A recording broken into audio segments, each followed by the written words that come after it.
Wow. Yeah. Another day, another business model, another approach to medicine. I really enjoyed our conversation with Dr. Bobbie Kumar of MOOV. And it's very interesting to learn about how many different aspects of medicine and business she has her hands in as a practitioner, as an advisor to startups, as a member of this physician organization. It's really quite a unique model from some of the other folks that we've had the chance to speak to. 100%. We have said so many times on this show that healthcare is so ripe for disruption. And here is yet another model that's really going to take that to task because, it's a cash-based model, no insurance, also with multiple specialists and different pillars that really are a lot different than your traditional medical pillars. And one of the things that you brought up in the conversation was Dr. Kumar talks about this concept of longevity, which has become a buzzword and really does require, more discussion. It is not just living more years, it is living better, it is earlier diagnosis, it is earlier treatment, it's better outcomes. And it was exciting to hear that they really are measuring their performance based on clinical outcomes. Absolutely. Let's talk to Dr. Kumar. Welcome to the Business of the V. Hello, friends and colleagues. I'm Dr. Alyssa Dweck. And I'm Rachel Braun Scherl.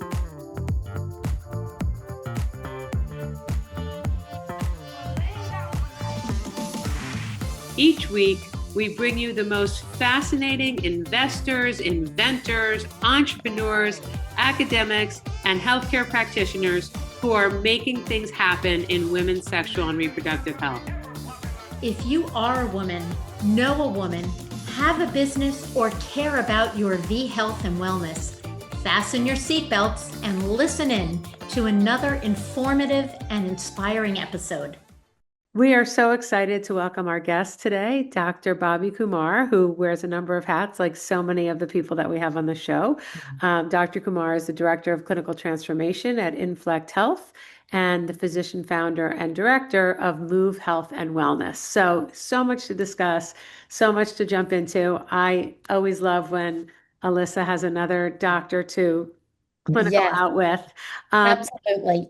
so tell us a little bit about Inflect Capital and how Move was born coming out of that for people who aren't familiar with either organization.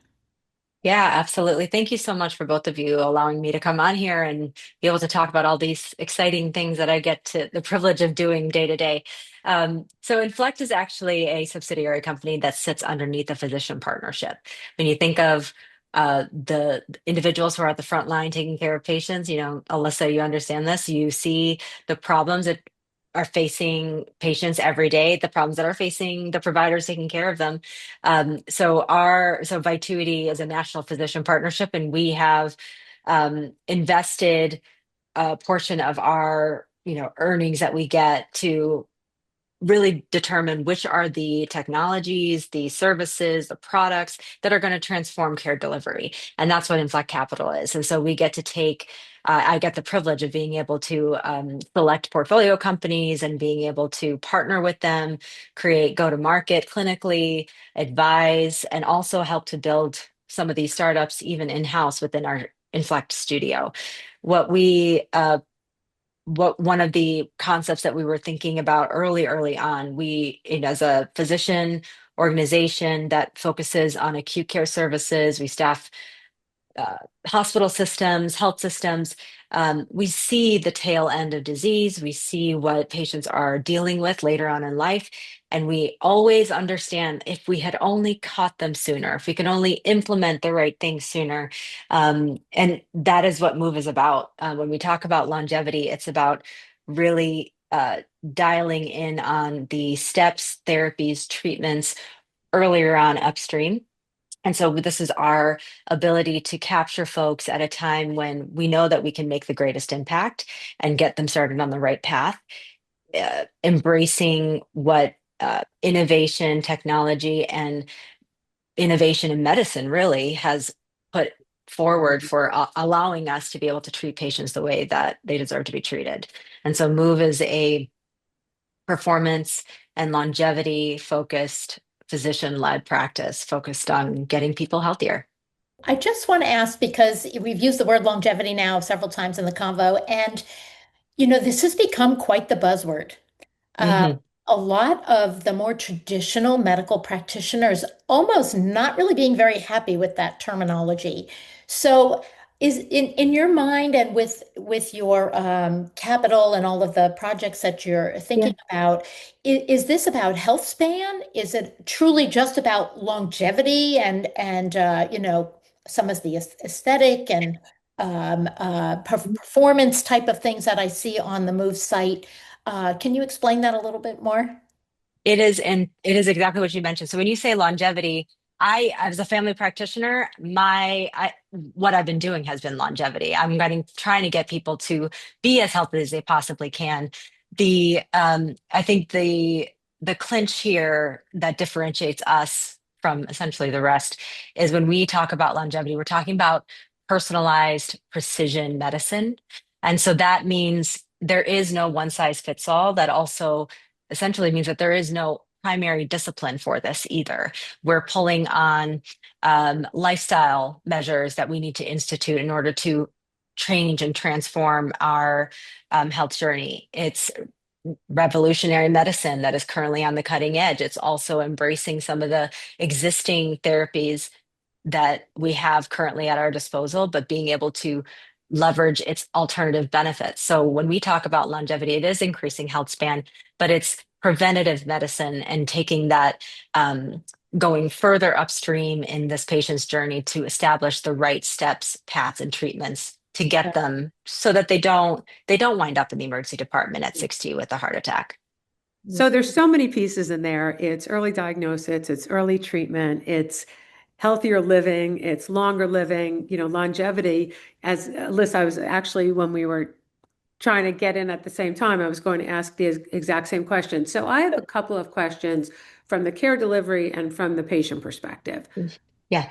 What kind of practitioners do you have staffing MOOV? Because obviously it is not one specialty area. There's a lot of integration. That's the first part. And the second is what kind of patients find you and how do they find you? Because if you said to anyone, are you interested in living healthier, longer, living better? 100 people out of 100 would raise their hand. So I'm curious who flows in and who's doing the treatment.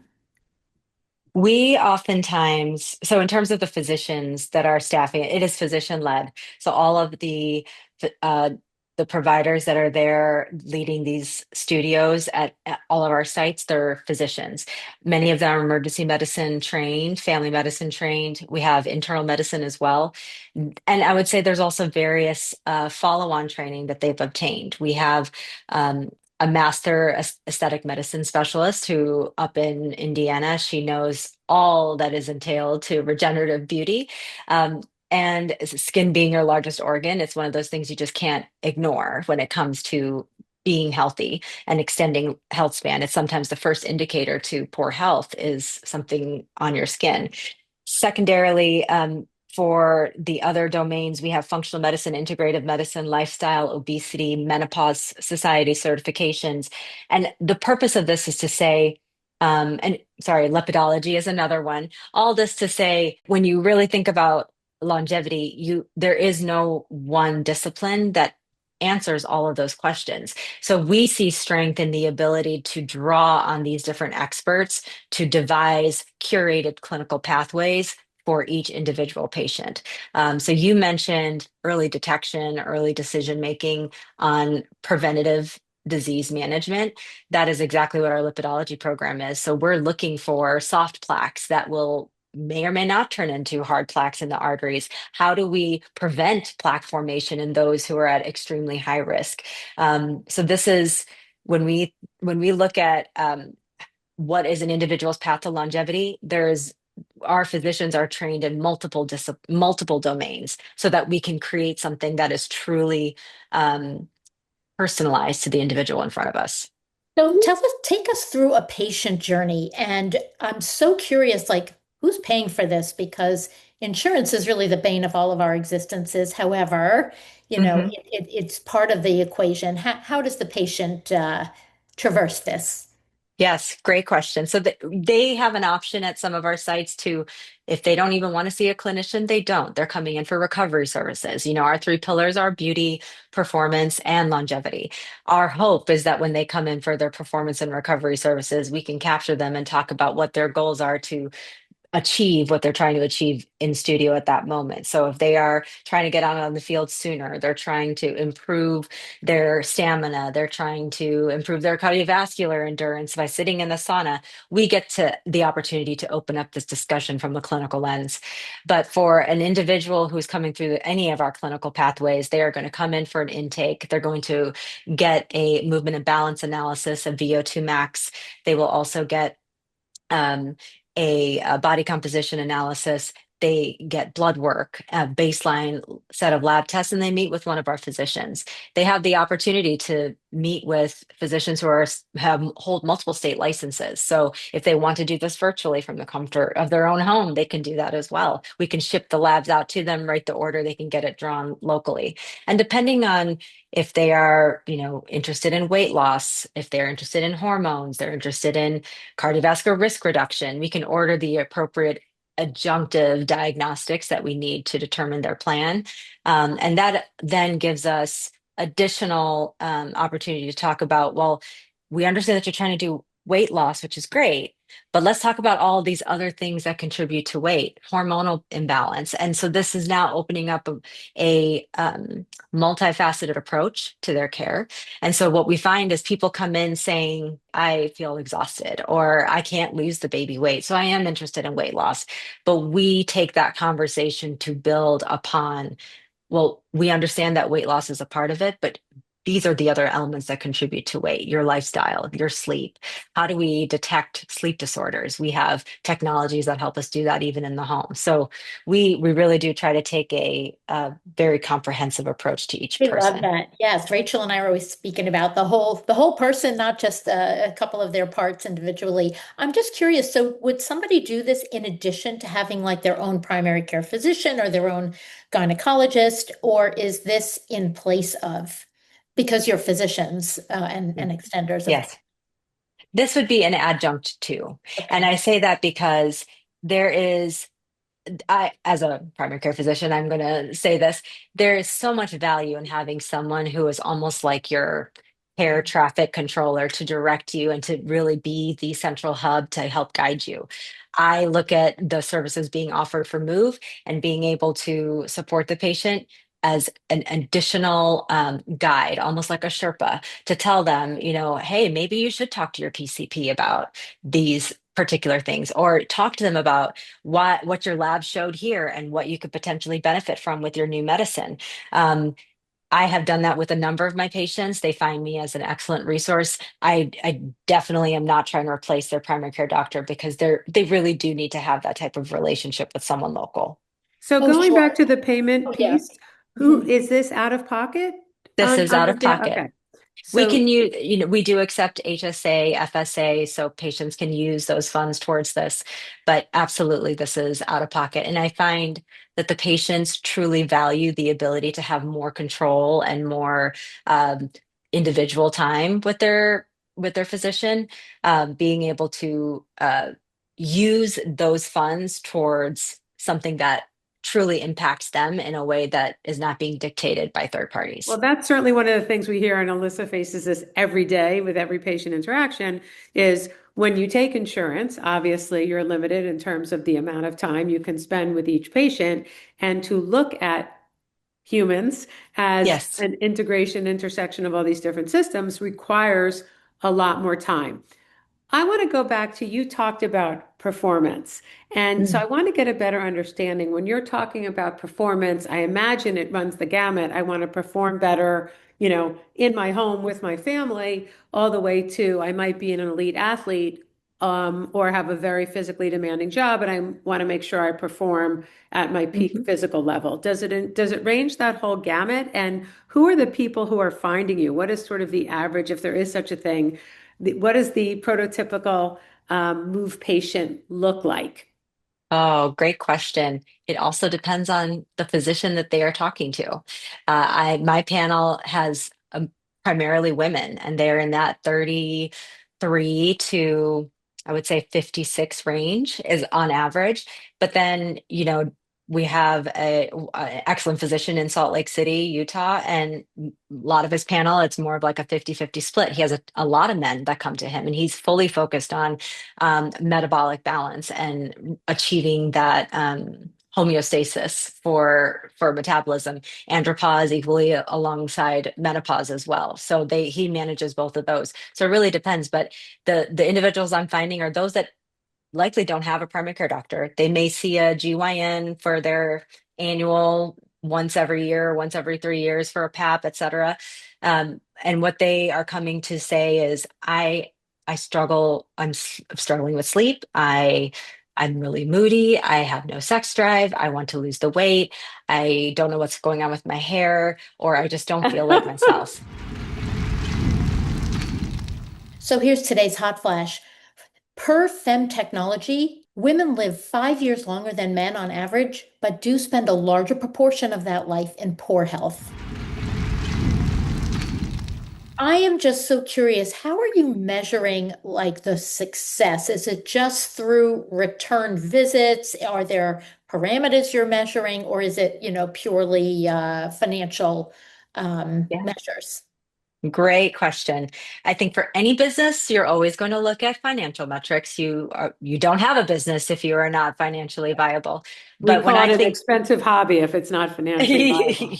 it's a passion project at that Yes. point. Um, for MOOV, we track our clinical data. So I just put together a little white paper. We had 70 patients on weight loss programs for various reasons. Majority were women, and they were in the ranges of, I believe, 37 going up to 60.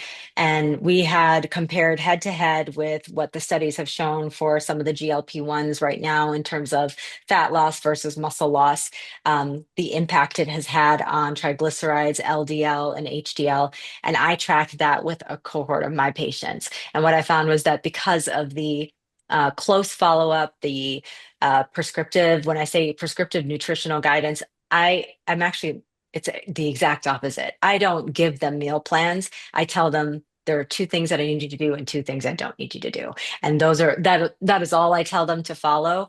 Well, But the secrets. it I was is, waiting. yeah, I was going to say it is the hitting their protein goal and starting with protein first thing in for every touch point of food, whether it is a snack, whether it's a drink, whether it is a meal. The first thing to put in the mouth is food. The second thing is fruit and vegetable. And the third is anything else that they desire. And what we are finding is it is so much easier to follow than a prescriptive meal plan.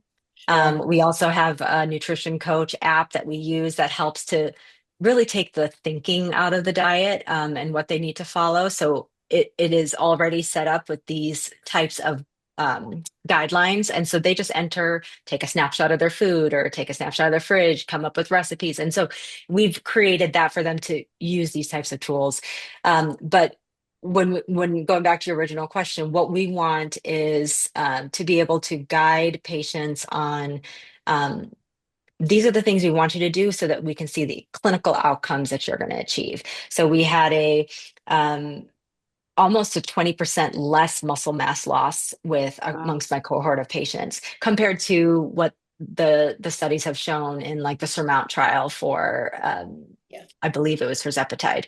You had a 30% muscle mass loss, and I think our average was around 11. Yeah. And so that's it, all that to say, we use that as our guide is when we see these clinical outcomes, visceral fat reduction, total fat reduction, retention of muscle mass. We also talk about symptom management when it comes to hormones, like what their symptom scores look like pre and post. And so that is, I find patient satisfaction and clinical outcomes are our two drivers when we talk about So the pathways we I'm follow. curious about, as you talk about the clinical outcomes, one of the key things for patients also is self-report quality of life? Are Mhm. those, I would imagine, do you do sort of more pre and post diagnostics than the average practice, number one? And two, are you also doing quality of life and self-reported improvements, whether it's increased energy or I feel more present at work or, I got a promotion, what things that are less directly tied to clinical Yes. diagnostic tests? We do, in my practice, I do pre and post lifestyle assessments to determine, what is their baseline and then what is the one area they can start focusing on, the greatest, low-hanging fruit. And then for my patients on hormones and on peptides, they are getting symptom trackers or symptom questionnaires before every visit. And we discuss them at every visit and we track them along the way. So, in terms of quality of life, symptomatology, it is being followed each and every visit. And honestly, that is the guide. If they're not feeling better, even if I'm clinically improving them, we're still missing the mark. Yeah, I mean, look, I think you have probably a somewhat biased population to study, thank goodness, because these are people who are, invested in their health and, Yes. both financially and personally. I'm Mhm. curious, how you market your practice, especially because I noticed like the locations where your physical offices Mhm. are a little off the beaten path. Now, of course, I'm a New Yorker, so everything revolves around New York, so I'm sorry about that. But I Yeah. noticed that it was really quite a distribution of states. How did we come up with Yes. that? Honestly, we started off with finding the physicians within Vituity that have a keen interest in training and passion for reaching patients in this manner. Those individuals who had developed their own practice, their own craft, those who had this background, and then on top of that, had already had a following locally. And I think that's where we started to see many of the markets that you're talking about, like you said, like New York. New York has everything, but a lot of these markets are untapped Yes. currently. And where that's so when we enter into these markets, we're starting to see the appetite, the thirst, the hunger for really getting not just the therapies, but just understanding and education around how it can impact and improve them. It is so unfortunate that even I'm sure you probably experienced this, physicians that you trust that are knowledgeable, brilliant, are really still behind the eight ball in management on what current therapies are for managing and preventative medicine. And so I feel like we have an opportunity to reach people and make a big impact in a way that they can't experience in a 15-minute visit at primary care. Rachel and One I of have the talked, things, we've talked so much about the lack of time that even these Yes. brilliant and super well-trained physicians and HCPs in general, they're just so limited with that. And that's really Mhm. their the biggest barrier. But so sorry. one of the things that Alyssa's made me so aware of, I'm more of a patient than a healthcare provider, although, I sometimes play one on TV. It sounds like I'm curious, from a physician perspective, it sounds like this would be a very rewarding way to Mhm. practice, where you Mhm. can look at the patient, in totality, what's going on in his or her life, what their objectives are, what their goals are, and getting time with the patient. Are you finding, I'm wondering if you're measuring, do you have less physician burnout for physicians who are working with you through the MOOV clinics versus some of the other medical practices that you oversee? You have hit something that I feel like no matter what specialty the physician is in, they experience burnout. It's very few domains or disciplines within medicine that you don't. I think it's just the way that that landscape is currently. What Vituity and Move docs specifically, they don't just practice move and longevity medicine. Got it. They are also doing, so for example, still urgent care or emergency medicine. So they still get to retain their skills. And then they come onto this other side where they're getting a different, to your point, almost finding it rewarding that they get to manage the sick, they get to use their craft and their healing arts in the emergency department, but now they get to do it also in a different manner and reach patients differently. And we're finding that those individuals are finding far less burnout because they're not in that rat race day in, day out, over and over and over again. They're not just working outpatient and seeing 30 patients in a day primary care. They get to do both. And that seems to be the formula that works the best. Is this considered like a concierge practice or it's more visit by visit? I know there's such a distinction, at least in my neck of the woods. Yes, I would say it is encroaching upon concierge. I say that because concierge can sometimes come with a very hefty price tag, Yeah. and we do not have that because for a number of reasons, but primarily because we have crafted and utilized multiple different types of tools to ensure that the patient gets the type of care that they need without them having to spend an hour with us every week or every month or however long it requires that to achieve that type of care. So for us, it's a subscription-based model, but you can do one-off consultations. I've done a number of those to just sort of help guide, and as I mentioned, Sherpa, to provide that guidance on what the next steps are. Oftentimes, that is what brings them back in. But at that moment, you've created a trusting relationship that may not require a monthly subscription, but they know that I'm there as a resource. And I have patients that see me 4 times a year, and that's all I get. Yeah. This is fascinating. It's something I'm so interested in because I am your top of the list burned out OBGYN who Oh, found a new way to sure. hone in on my craft without deteriorating too much. So Yeah. we will be watching with sincere interest. And I'll probably be calling you. Oh, love it. I love it. Do you Absolutely. have anything new coming down the pipeline in terms of locations, or is it just grow where you are? No, I'm so glad that you said that because we have our Sacramento location that's opening in February.